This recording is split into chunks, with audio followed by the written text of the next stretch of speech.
This isn't your typical motorsports podcast. You're listening to Crush This, a monster truck podcast presented by High Octane Coffee and J Concepts. A show where we take you inside the minds of your favorite drivers, past and present, of the monster truck industry. And now, your hosts, Brad Shaw and Dan Cheech. Buckle in. The show starts now. And welcome to a brand new episode of Crush This, a Monster Truck podcast. My name is Brad Shaw, and you're probably wondering, where's Cheech? Well, I'm gonna give him a good introduction right now, guys. It's Cheech's birthday. I just want to say to Cheech before I bring him on, thank you so much for being a part of this journey with me on the podcast. You're one of my best friends. You're one heck of a dude. And ladies and gentlemen, we might as well introduce the birthday boy. Give it up for Daniel Cheech Egosh!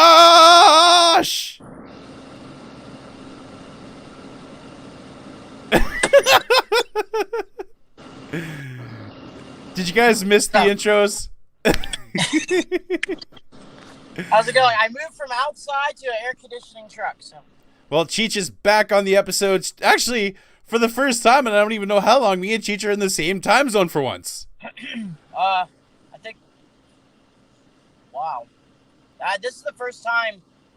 Yeah, because normally I do a show an hour ahead of you or an hour before you. Not at the same time. Not at the same time. So. Yeah, you're only I think it was 14 hours away from me.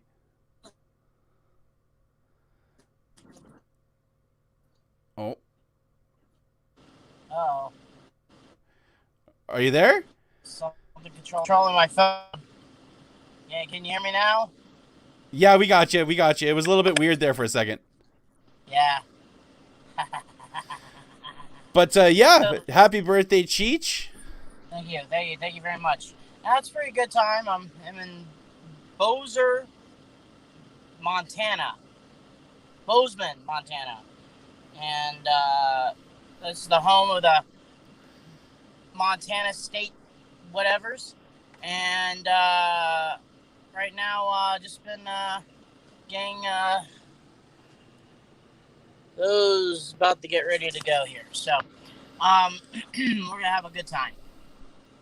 Yeah, well, I just want to give a huge thanks to our last week guest, the Throttle Out crew, Harley and Austin Tweedy. Thank you guys so much for joining me last week. And Cheech, you were actually just on their show on Sunday. I had some prior arrangements with family, so I wasn't able to make it for that one. But huge thanks to those guys for just bringing us on at times and them coming on our show. And also thanks to Nick Davis with Backshot Productions coming on 2 weeks ago, having that small little talk with me. But we might as well get to our guest. Thank our sponsors there, Brad. Oh, yeah, sorry. Sorry about that. We want to give a huge thank you to Joey Sylvester and High Octane Coffee. Since day one, Joe has always supported us. We have J Concepts. We have Back Channel Productions, obviously, with Nick Davis. 6B Apparel. Our crew shirts, $100 a pop.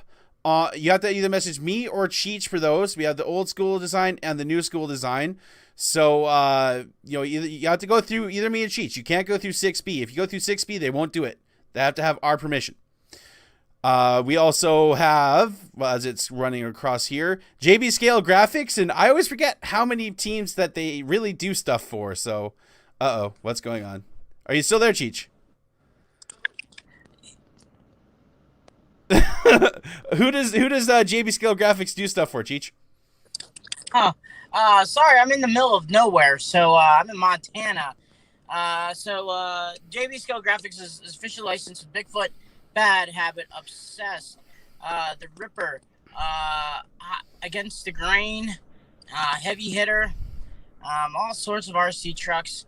Go check them out.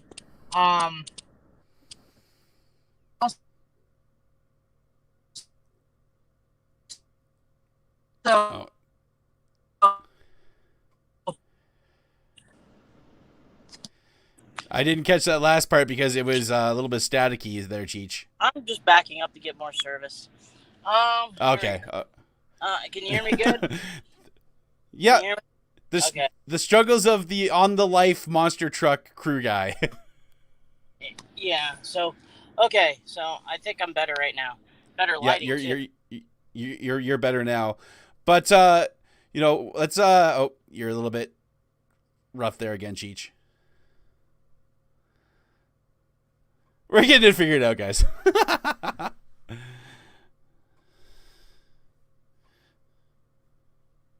Are you there, Cheech? Hello.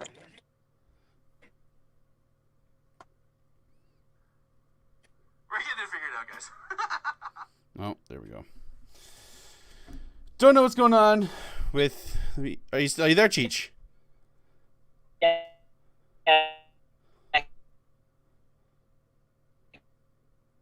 A little bit technical difficulties. I apologize about this, guys.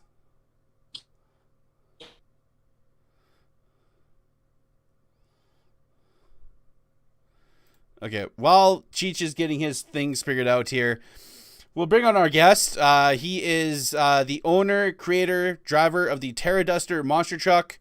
Ladies and gentlemen, Mr. Mark Wheeler. Mark, how's it going, sir? Hey, guys. Having a little technical issues, of course. It always happens right at showtime. Kind of reminds me of back with the Monster Truck. And okay. Oh, well. We're getting this figured out, guys. What is going on?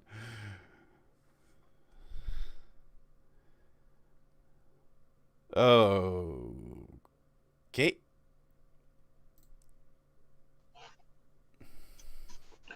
there, I'm back. Okay, I think we're all good now.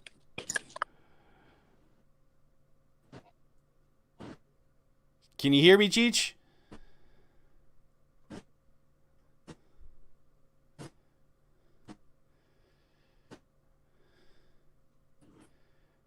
Okay.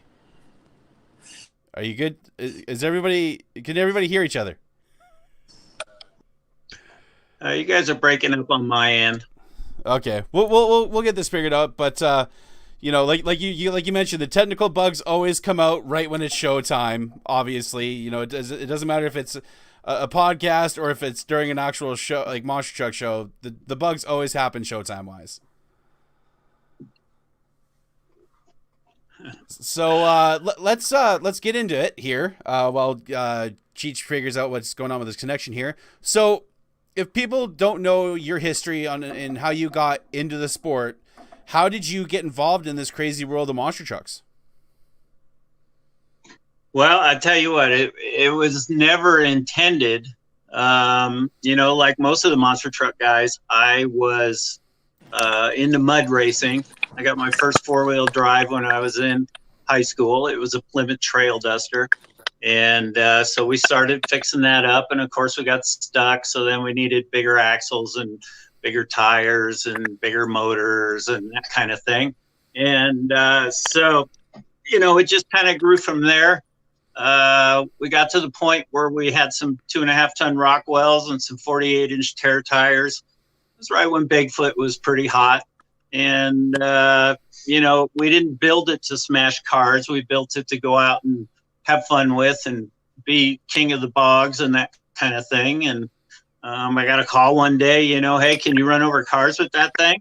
And, of course, I could. And, so we went to our first show and, my wife Sherry rode with me and, we were at a truck and tractor pull like most guys were. And, we were just a sideline and we went out there and ran over the cars 2-3 times and, place just went crazy and they paid me like $500, I think at the time. And I just couldn't believe I was getting paid to do something I would have done for free. So that just started it.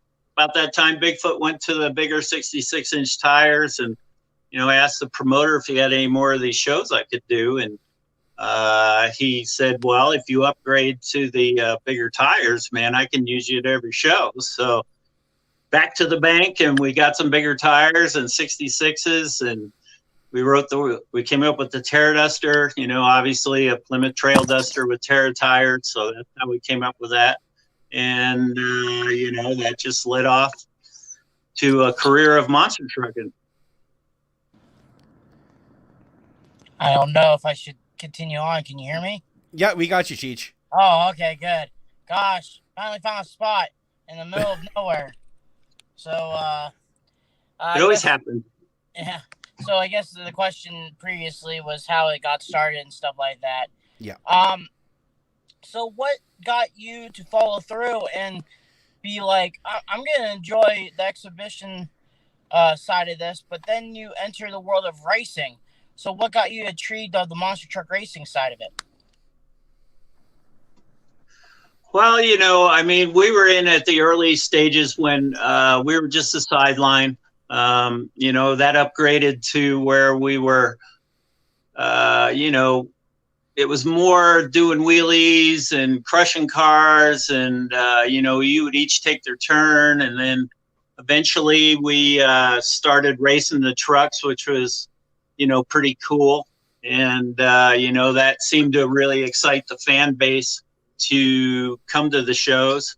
And so, we started pushing the trucks harder and harder, and we found out we could break them, and wheels fell off and all kinds of crazy stuff.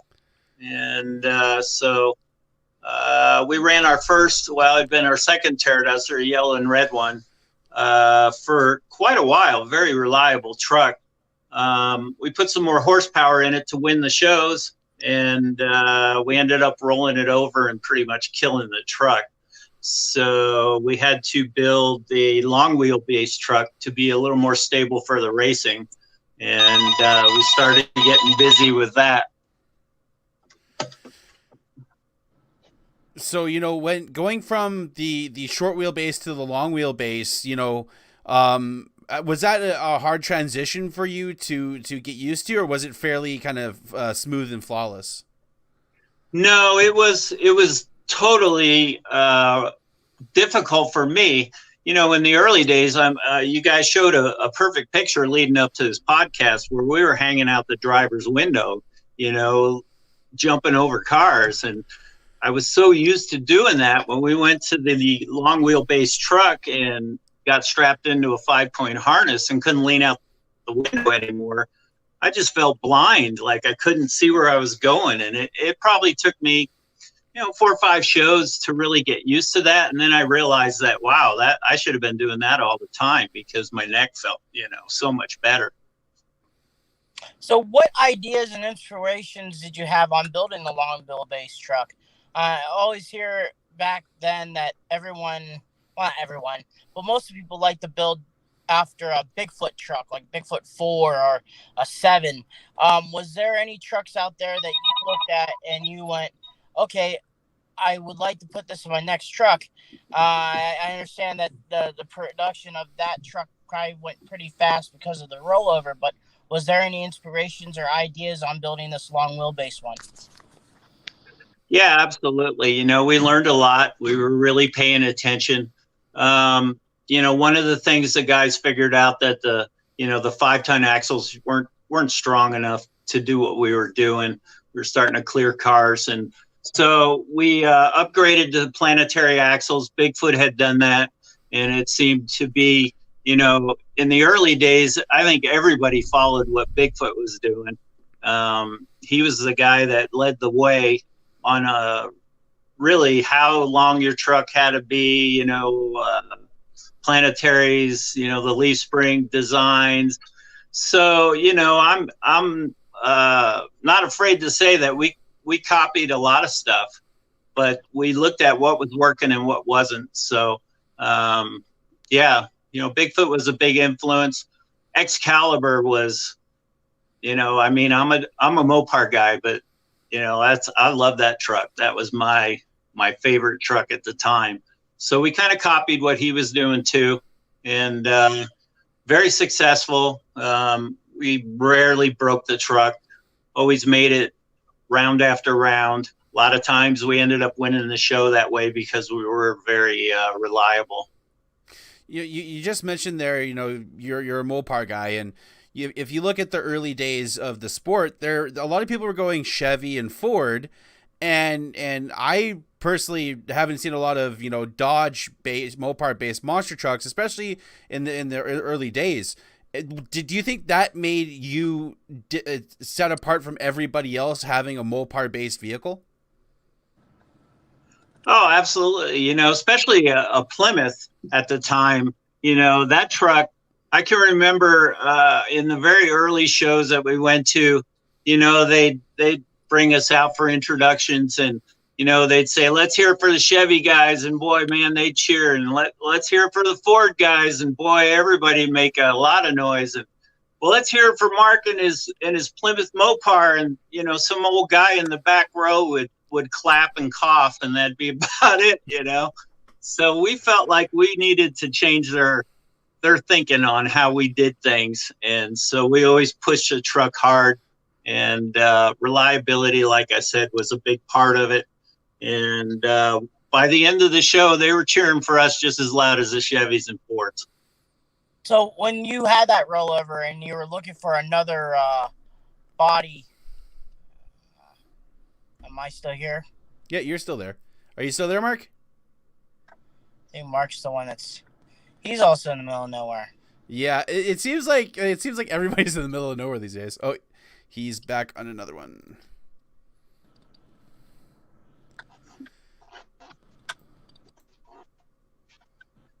Are you there, Mark? Hey. There he is. All right. Okay, so my question was, since you had the rollover and you're looking for another sheet metal, was it hard? I mean, obviously hard to find another Plymouth one, but what got you to switch from the Plymouth to a Dodge Ram truck?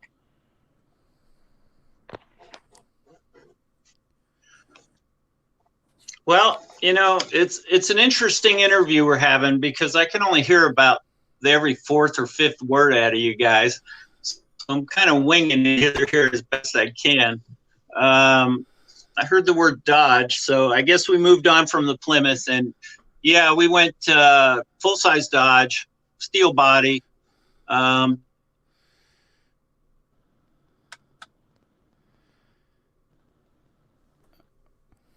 Well, he will be back momentarily, guys.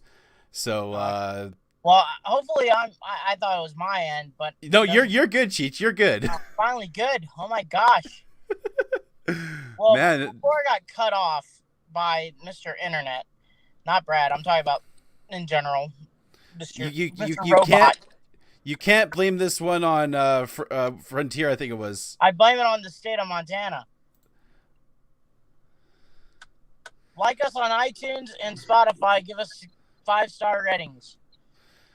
All right, I think we're good again here. All right.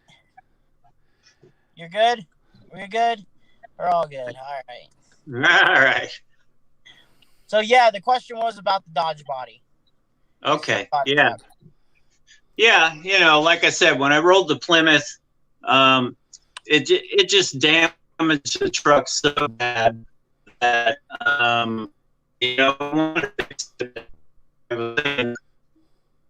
we needed to have a longer wheelbase, and the only way to do that was to go to a Dodge vehicle.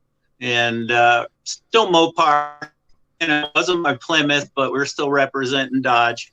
And we always ran Dodge motors and Dodge trannies, and that was the truck that really started getting us a little more exposure. We were able to race along with the other guys.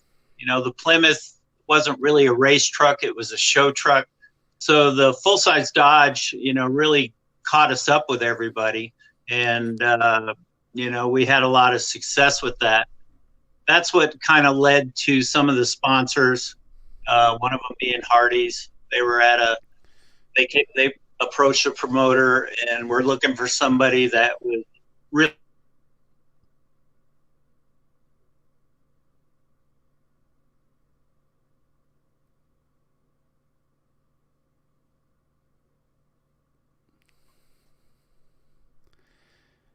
Still there, Cheech? Oh, I think Cheech is gone too. We're getting this figured out, guys. We're so sorry about all this. Oh, boy.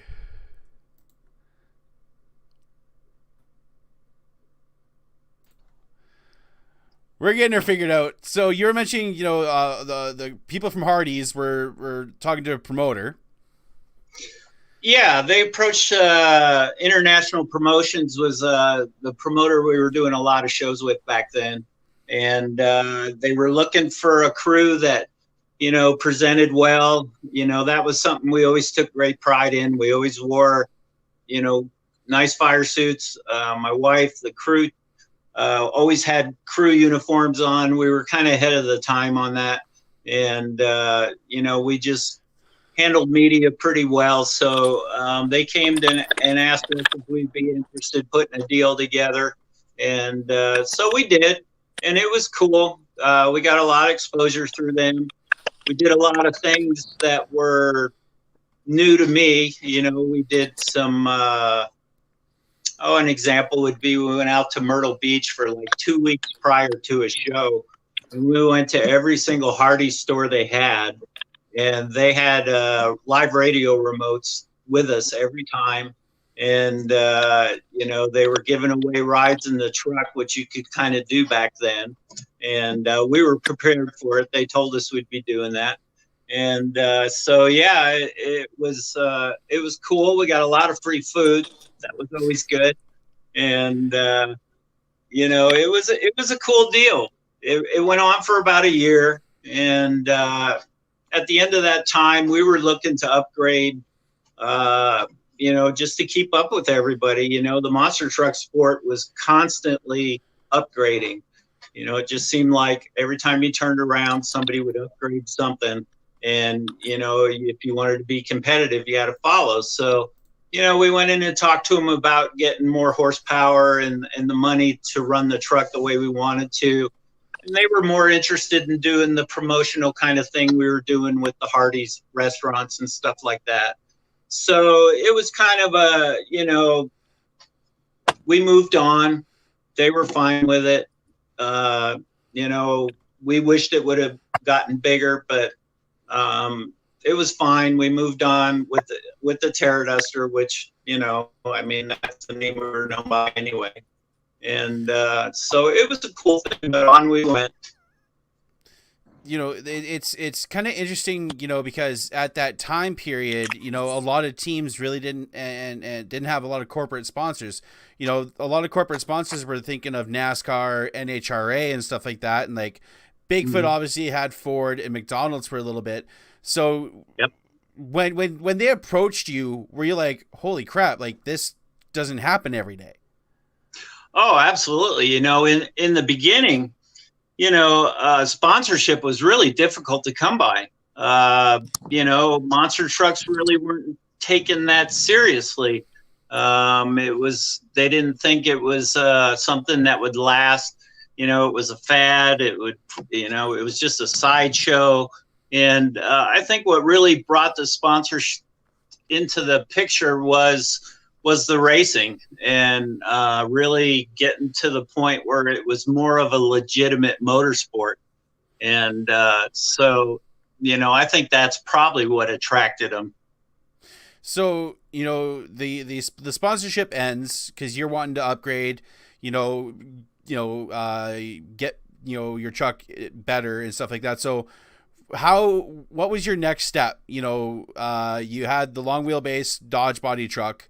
What was the next step for you? So, like everybody else, the way to go faster was to make it lighter. And so we immediately started upgrading the truck. In 1994, Dodge came out with the new body style. And fortunately for us, that was about the time Fred Schaefer was picking up the Dodge sponsorship. So he was getting fiberglass bodies, Dodge bodies from GTS Fiberglass. And so I had to get permission from him to get my first body. And so we put a fiberglass 94 late model Dodge body on it. We We put lightweight wheels in it. We went to an aluminum transfer case. We shaved off, geez, I don't know, 3,000, almost 4,000 pounds off the truck. And that was just like adding horsepower. It just, anytime you could make it lighter, it would go faster. And you mentioned this is about 94, and you have to look at where the sport was heading. And I was watching at this point, TNN, Trucks and Tractor Power, the Penda series, trucks were Bigfoot coming out with Bigfoot 11 as Wildfoot, and things were getting lightweight and nimble. And so you got the new body. And where's the timeline from when you got the new body to when you started working with the WWF? Okay, so yeah, we were obviously when we upgraded to the lighter truck, the more competitive you get. Sponsorship is an interesting thing. You almost have to be at the point where you don't need them, and then they're attracted to what you're doing. So we were out there just really doing a great job. I mean, I don't want to pat myself on the back, but we were doing a lot of shows. We were getting a lot of exposure. We were doing a lot of TV. And so the WWF thing kind of came around through the same promoter. A gentleman called Bob Bogus was approached by the WWF. And once again, they were looking for a team that could represent Bret Hart. And they wanted somebody that was, clean and professional and could handle media and had equipment that, really represented him well. And, Bret was just a great guy. I didn't know a lot about wrestling right at the beginning. Of course, I had a quick learning curve. And, when they showed me the artwork and it was pink and black, I was like, man. Oh, Mark will be back in a second, guys. We're getting her done, guys. It happens. Technology is a wonderful thing, but sometimes it is a pain in the you-know-what. Alrighty.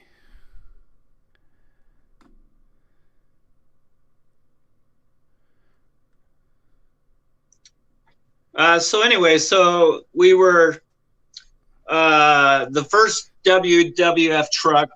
I think it was kind of an experiment right at first. They weren't sure, just like we weren't sure how it was going to go over, but it was instantly popular. And well, you look at the wrestling landscape at the time and the monster truck landscape. WCW was working with the Bigfoot team and Independa, and then the WWF had you. They also had Calvin Carrington for a while. They also had the Terry Woodcock. And they were getting more into the motorsports. And you mentioned when you first saw the Bret Hart truck being pink and black, you were like, I don't know about this. Yeah, absolutely. I was like, boy, man, I really want to do this. I think it's a great opportunity to go from red and yellow to pink and black. Oh, man. So we went to our sign guy and, we had the artwork and we brought him a black body and said, make it look good. And he just knocked it out of the park. He painted the whole truck by hand. All the artwork, everything was done by hand. The WWF logos.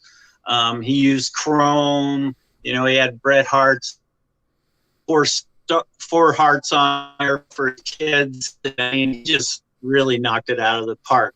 So, once I saw it as a truck and not a piece of artwork, I got over it. I thought, man, this looks awesome. Let's run with this. Well, and it's kind of like, if let's say Hulk Hogan was still with the WWF and he was at WCW, the red and yellow would go perfect. You wouldn't have really hard to have to change anything. Yeah. So, no doubt.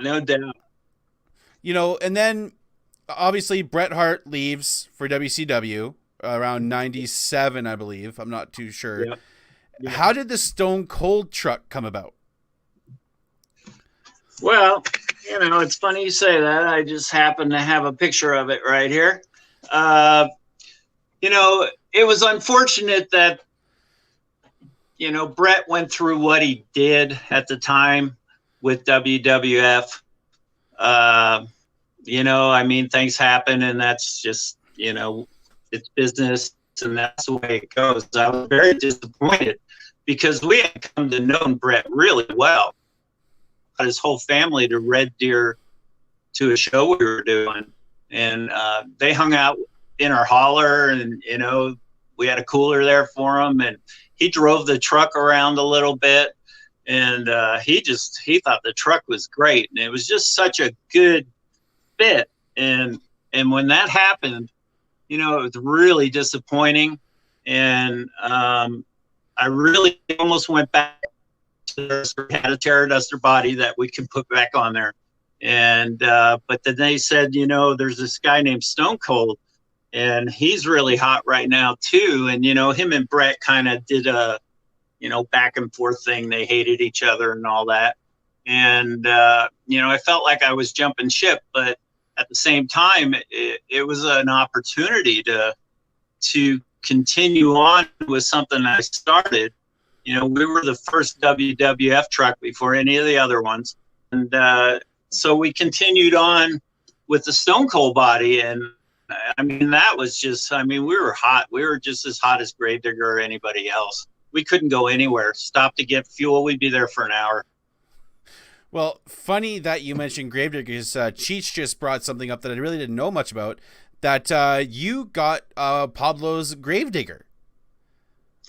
How did that happen? It's amazing. I have a lot of monster truck friends. We got to meet everybody, and the sport. One thing that was cool about the monster truck sport was that we all helped each other out. And if I had a part you needed to make the show work, or vice versa, or I needed a hand lifting a tranny in there or whatever, everybody was there to do it. And so we were out there with a Leaf Spring Bret Hart truck, and we were doing good, but everybody else was in 4-link trucks, and we just needed to make a quick change. So I knew brand new Gravedigger truck, and he had this other chassis sitting in the corner. We were down there doing, and he asked me, what I was going to do to upgrade my truck. And I said, I need to do something fast. I need something that we can put together, put a body on, and make the leap into the tube chassis, rear engine, coilover, 4-link fast truck to keep up with everybody and represent, at that time, right at first, it was the Bret Hart truck. And, so Pablo,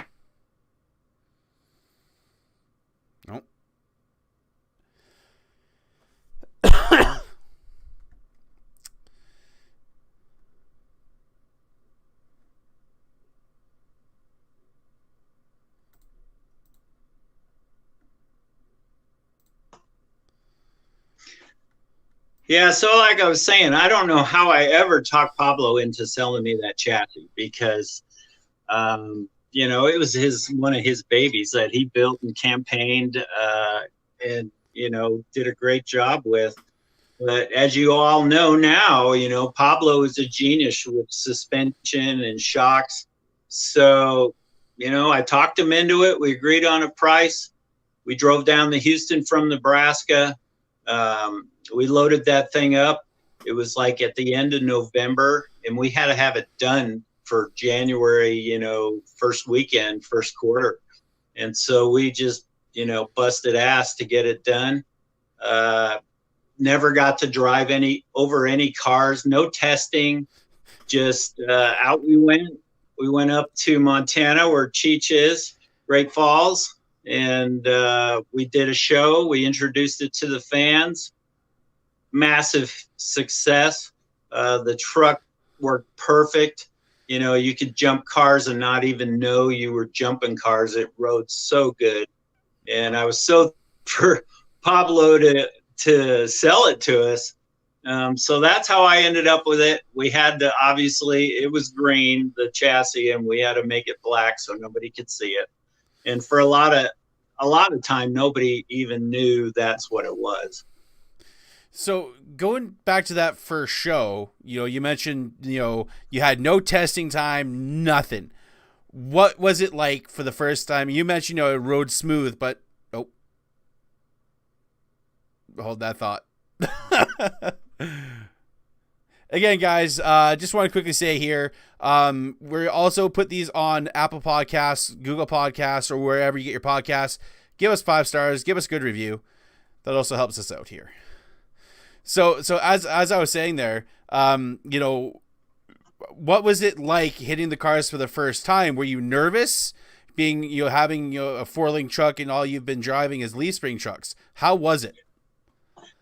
It was, sure. I mean, it reminded me of the first time I ever drove over cars in front of fans. There was like 3,000 people there, and I'd never done it before. So yeah, I was nervous, but I was confident in the equipment, And once I hit the cars that first time, it just about cleared them. Did a massive wheelie, came down like nothing, turned around, did it again, and it was just awesome. The crowd loved it, and I had a great time doing it. So you also mentioned, when you got to the Stone Cold days, this was obviously Stone Cold was getting hot, and I'm a huge wrestling fan as well, and I loved seeing all the WWF trucks and all that. So when Stone Cold was getting like popular, he won the Royal Rumble, went on WrestleMania 14 against Shawn Michaels. How did that affect the popularity of the truck? What year was this about?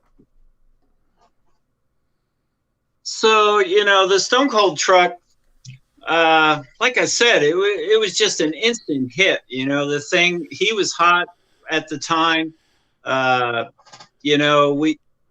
We kind of learned, it's kind of funny. We had a parallel kind of to Dennis Anderson and Gravedigger. If one of the trucks came out and jumped this high, I had to come out and jump this high. If he did a donut, I had to do it faster. If, they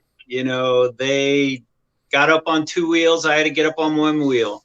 So there was a lot of pressure to perform with that truck and keep up that whoop-ass kind of attitude that Stone Cold had. So it was a little more difficult to represent him than it was Brett, and we tore the truck up a lot. I mean, we started breaking pieces, and the crowd.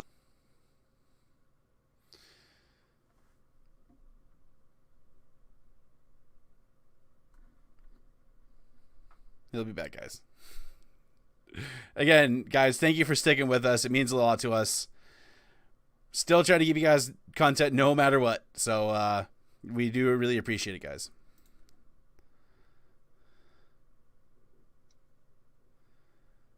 So like I was saying, it was a parallel kind of to what Dennis was going through. He was known for tearing stuff up, and he had to push it harder and harder.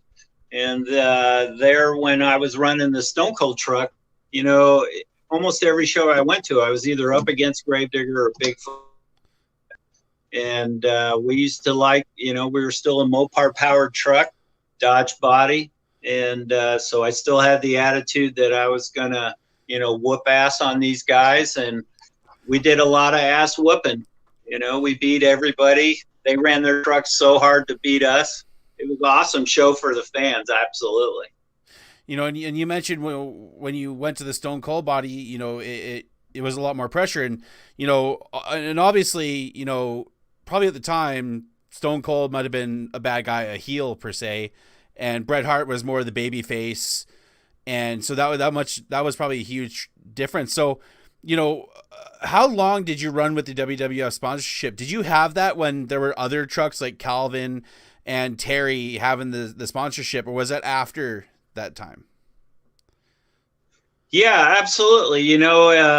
Like I said, once they realized that, hey, this monster truck thing and the wrestling thing is just, it really fits. I mean, I was even amazed. I didn't think it would be that popular, but it really was.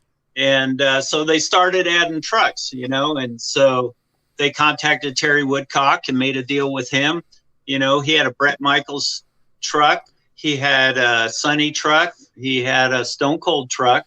It was kind of funny. We went and did a show together where we were both there with Stone Cold trucks. And yeah, it was pretty awesome, man. The crowd, the other trucks are like, what is this? Like actually, one of the first trucks I saw in person was the Shawn Michaels truck that he had and the Stone Cold truck. Those are two of the first trucks I ever saw in my life. I still remember. I for some reason I remember this.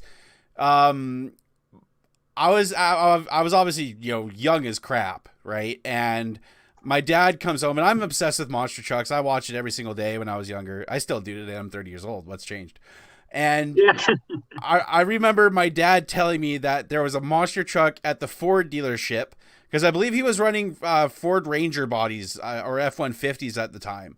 And I remember that, and I'm like, what, like, I got to see this. I have to see this. I haven't seen a monster truck in person before. And I just remember, like, how tall his trucks were. They were ridiculous. Yeah, I mean, I can remember a lot of people saying that they didn't realize how big these things were until they saw them in person. That's why I really like doing displays, before the shows, because it gave them a chance to really get up close. Back then we didn't really do the beforehand autograph thing. We did it afterwards. Obviously, we stayed till wee hours of the morning signing autographs until the last kid was done. And so I could see you were definitely like, whoa, check this out.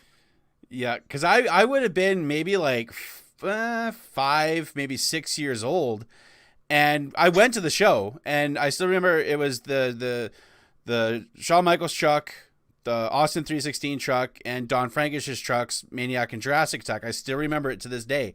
And now looking back at it and being 6 foot tall now, I stand next to these trucks. I'm just like, it still amazes me.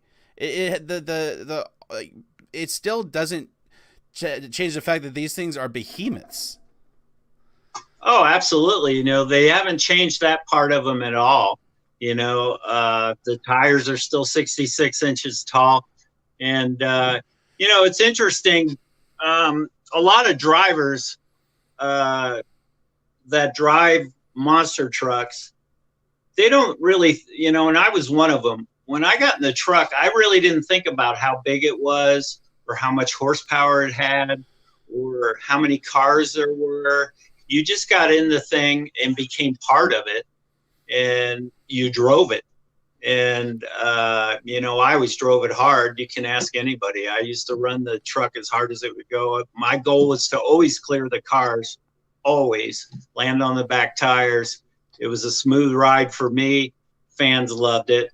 And so, that's part of the draw all the way back to the beginning. The size of the trucks were just, to this day, people are like, I just can't believe how big these things are, and they can do what they do. So, they started adding more teams and more trucks to the WWF stable. How long did that last until they were like, okay, we're done with the monster truck thing? Well, for me, it ended in 1999. We were out doing, massive amounts of shows. We were doing, 48 weekends a year for years, for almost 20 years. And, life on the road was getting hard for me. We were never home. Fortunately, my wife, she was my crew chief. She was there from the beginning. Sherry, I love you, because without her, she was the one helping me put tires on and doing all that stuff. And she videoed all the shows so I could review what was going on to improve how I drove. Oh, he will be back. And Mike, I just saw your comment there. I will ask him that probably the next question.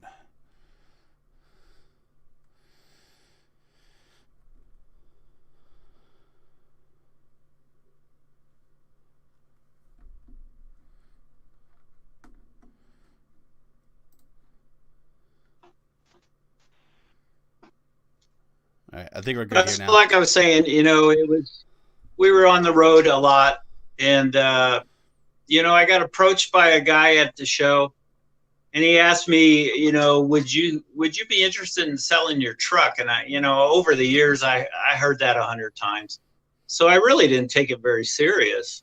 And he said, how much? And then, so I threw out a just ridiculously high number, and I'll be damned if he didn't buy it. And so we went back to the Terraduster.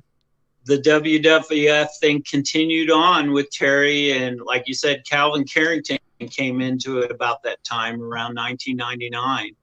And I think they went on 2003, 2004, maybe even somewhere in there.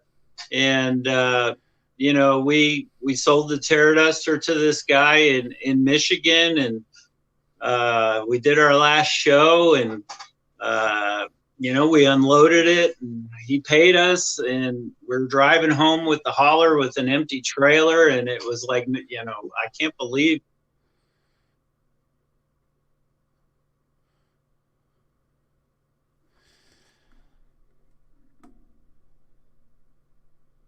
I also saw Glenn's comment here. Is Cheech okay? Cheech is okay. Just having, he's in the middle of nowhere in Montana. So,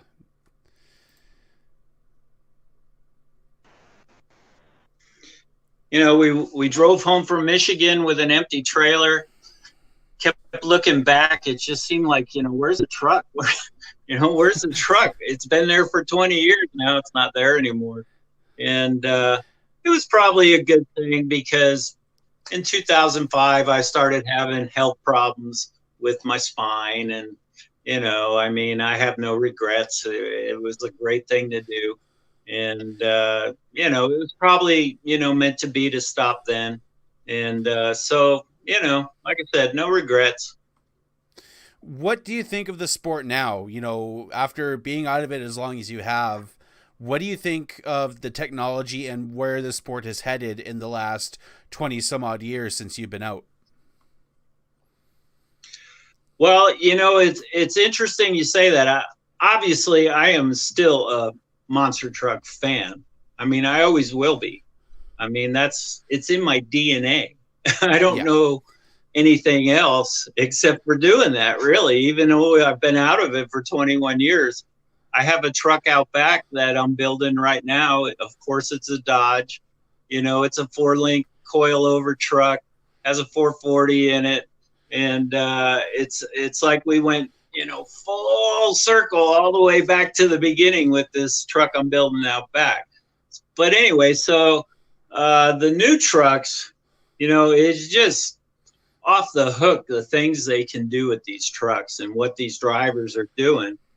I think a lot of that has to do with the fact that, especially with like Monster Jam, they don't really have the worries of maintaining or paying for the damage caused.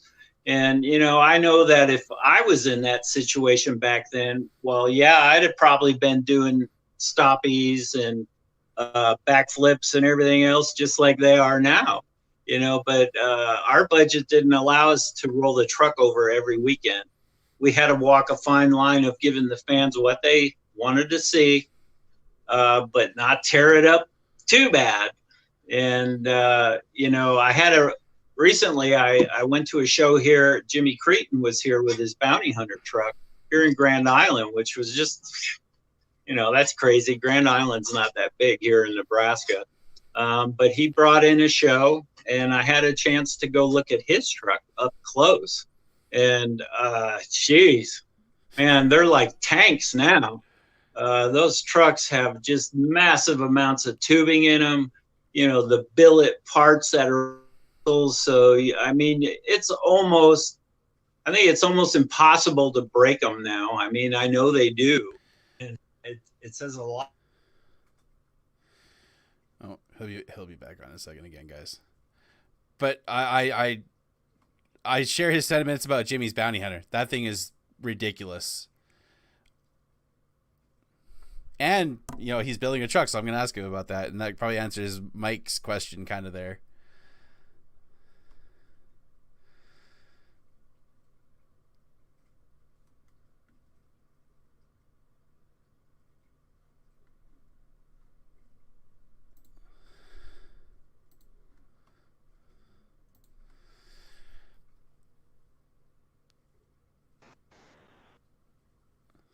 So yeah, the trucks now it's just phenomenal what they can do with them.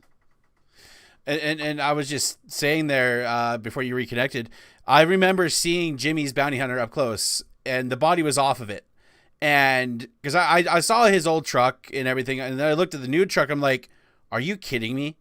Like, yeah, it's absolutely, like, where he sits compared to a normal truck is ridiculous. He's like sunk down, like that. There's and the fact that he can drive it the same way that he used to drive his old truck and slat wheelie like no other is crazy. And I also want to ask you, you mentioned that you're building a truck right now, and we also had a question from Mike Hedman here, and he asked, is there anything in the works for maybe building a tribute truck, a Terraduster? So is that kind of what you're doing? Are you building kind of like a tribute to Terraduster right now? Well, you know, that's interesting that you asked me that. You know, it is a Terraduster. I mean, it looks like one. You know, it isn't painted yet.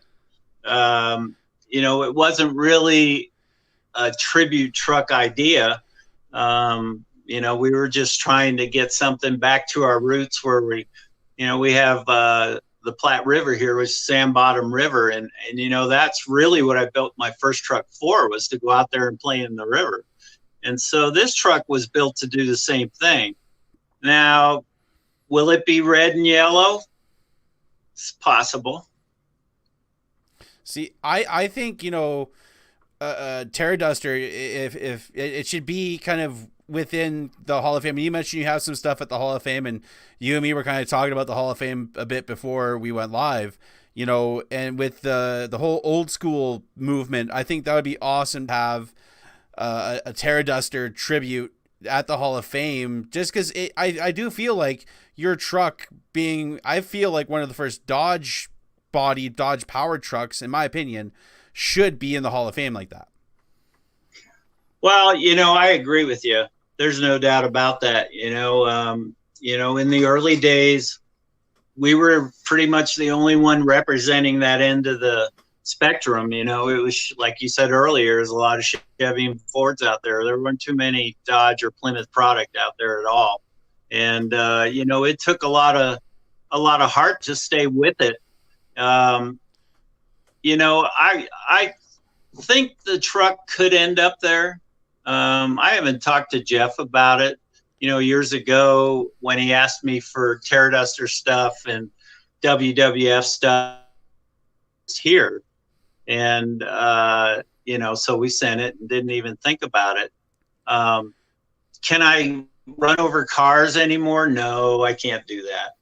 But to have a Terraduster truck sitting there, man, how awesome would that be? You know, and I think that would, you know, and you know, what do you think about the Hall brothers still running, even though there's a sponsorship from Mopar and Dodge and that? What do you think about them still running Ram bodies, Hemis?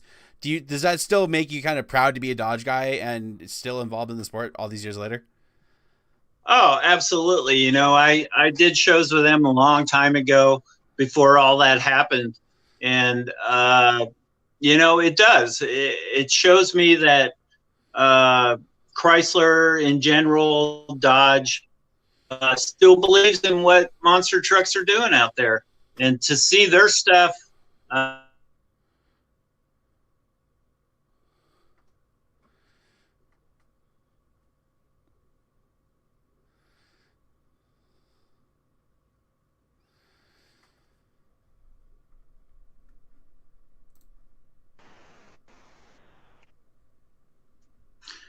And like I was saying, to see their stuff out there, it's so awesome. I watch their a Tuesday show they do all the time, to catch their fans up on what they're up to.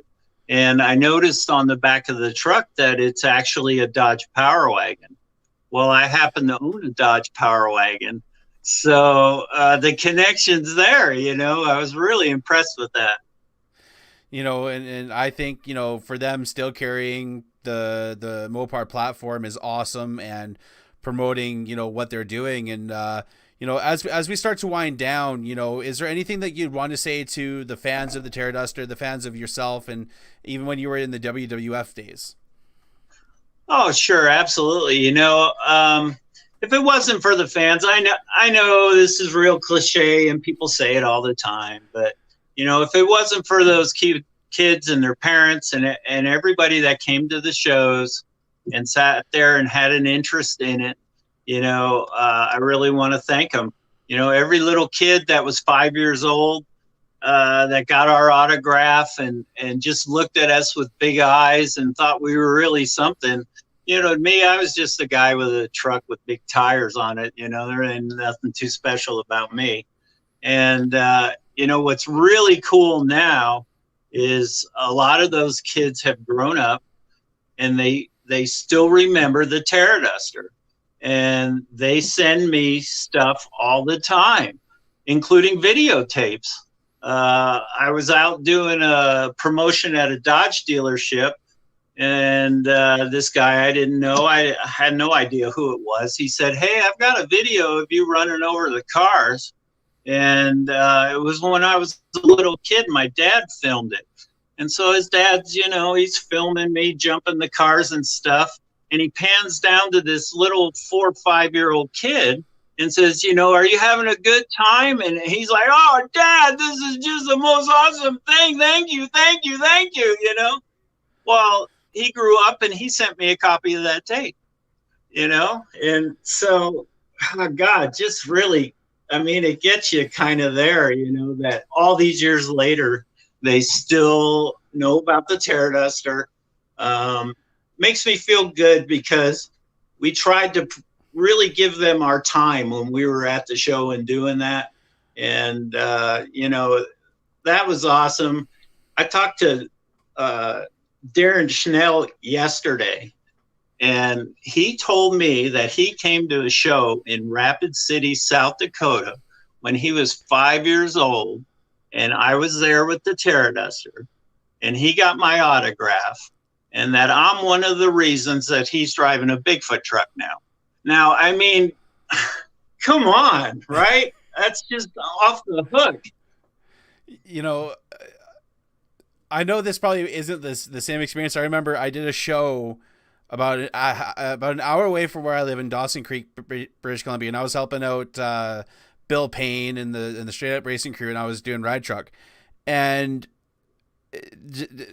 I remember helping the kids off and on, and the parents off and on the ride truck, and just seeing the smiling faces of the kids. And you mentioned, that's one thing that you loved about that. It reminded me of being in their shoes, like being 4, 5, 6 years old and being obsessed with these mammoth machines that could do like insanely stupid things.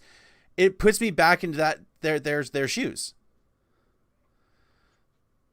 Yeah, memory is just an awesome thing. It's one thing that it just impresses me so much that all the little kids and even their parents, just the kids that were coming to the shows that enjoyed it. I talked to a lot of 70, 80-year-old kids that just thought the monster trucks were the coolest thing they ever saw. And, it's interesting that, you brought up the truck I'm building now. We took it out.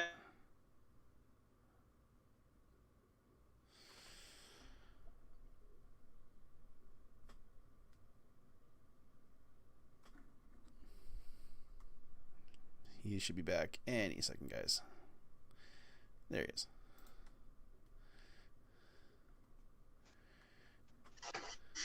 So what I was saying was, the truck that I'm building now, to the little kids that are around here now, it looks like a monster truck to them. So yesterday I took it out to buddies of mine's, Tracy's muffler and exhaust on it for me. And, I stopped at a gas station and I went in and got a pop, and I came out and there's 10 people standing around this thing taking pictures. And it doesn't say anything on it. It's still in primer. And, it just shows you that there's such an interest in what we have become, developed from the day I started to what it is now.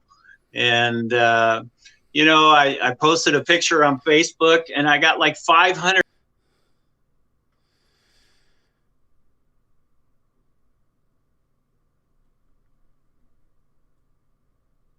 Again, guys, thanks for sticking with us. Through thick and thin.